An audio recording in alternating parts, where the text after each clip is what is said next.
Arsenal ചാമ്പ്യന്മാരിത വിജയിച്ചുകൊണ്ട് തുടങ്ങിയിരിക്കുന്നു premier ലീഗിന്റെ പുതിയൊരു സീസൺ. 3-0 മിന്നും വിജയമാണ് ആർസണൽ ഇന്നലെ സ്വന്തമാക്കിയിരിക്കുന്നത്.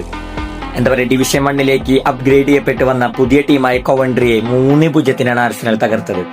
ആർസണലിന് വേണ്ടി 15-ാം മിനിറ്റിൽ കായ് ഹവേർട്സ്, അവരുടെ സ്ട്രൈക്കർ, സൂപ്പർ താരത്തിന്റെ കിടുക്കാച്ചി ഗോളിലാണ് ലീഡ് നേടുന്നത്. പിന്നാലെ തന്നെ അവരെ മറ്റൊരു റൈറ്റ് വിങ്ങർ, അവരെ സൂപ്പർ പ്ലെയർ, ഇംഗ്ലണ്ടിന്റെ സൂപ്പർ താരവും കൂടിയായ സാക്ക 23-ാം മിനിറ്റിൽ രണ്ടാമത്തെ ഗോൾ നേടുന്നു. ഇതോടുകൂടി 23 മിനിറ്റിൽ തന്നെ ആർസണൽ 2-0 മുന്നിലെത്തുന്നു.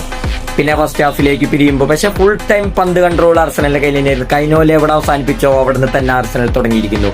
സെക്കൻഡ് ഹാഫിൽ അവരെ ക്യാപ്റ്റനും അവരെല്ലാമായ സൂപ്പർ താരം മറ്റാരുമല്ല മാർട്ടിൻ ഒഡേഗാർഡ്. അദ്ദേഹം 49-ാം മിനിറ്റിൽ സെക്കൻഡ് ഹാഫ് തുടങ്ങി ഉടൻ തന്നെ അദ്ദേഹത്തിന് ഒരു മിന്നും ഗോൾ കൂടി പിറക്കുകയാണ്. അങ്ങനെ മൊത്തത്തിൽ 3-0 ആർസണൽ വിജയിച്ച് കയറുന്നു. ഒരു ഗ്രാൻഡ് സ്റ്റാർട്ടിങ്, ഗ്രാൻഡ് എൻട്രി എന്നൊക്കെ വേണം പറയാം. എന്തായാലും പുതിയതായി ഡിവിഷനിലേക്ക് അപ്ഗ്രേഡ് ചെയ്യപ്പെട്ട് വന്ന കൊവൻട്രി ക്ലബിനെ സംബന്ധിച്ച് ഇത്തിരി ഭയാനകമായിരുന്നു ഇന്നത്തെ മത്സരം. അങ്ങനെ 3-0 ആദ്യ കളിയാണ് അവർ തോറ്റിരിക്കുന്നു.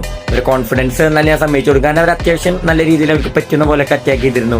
പക്ഷെ ആർസണൽ ടീം നമുക്കറിയാം, ബ്രൂണോ ഗിമറസ് ഒക്കെ പരിക്കാരൻ ഇന്നത്തെ മത്സരത്തിന് ഉണ്ടായിരുന്നില്ല. എന്നിരുന്നാലും അവരുടെ പഴയ സൈനിങ്ങുകളെല്ലാം മികച്ചതായിരുന്നു.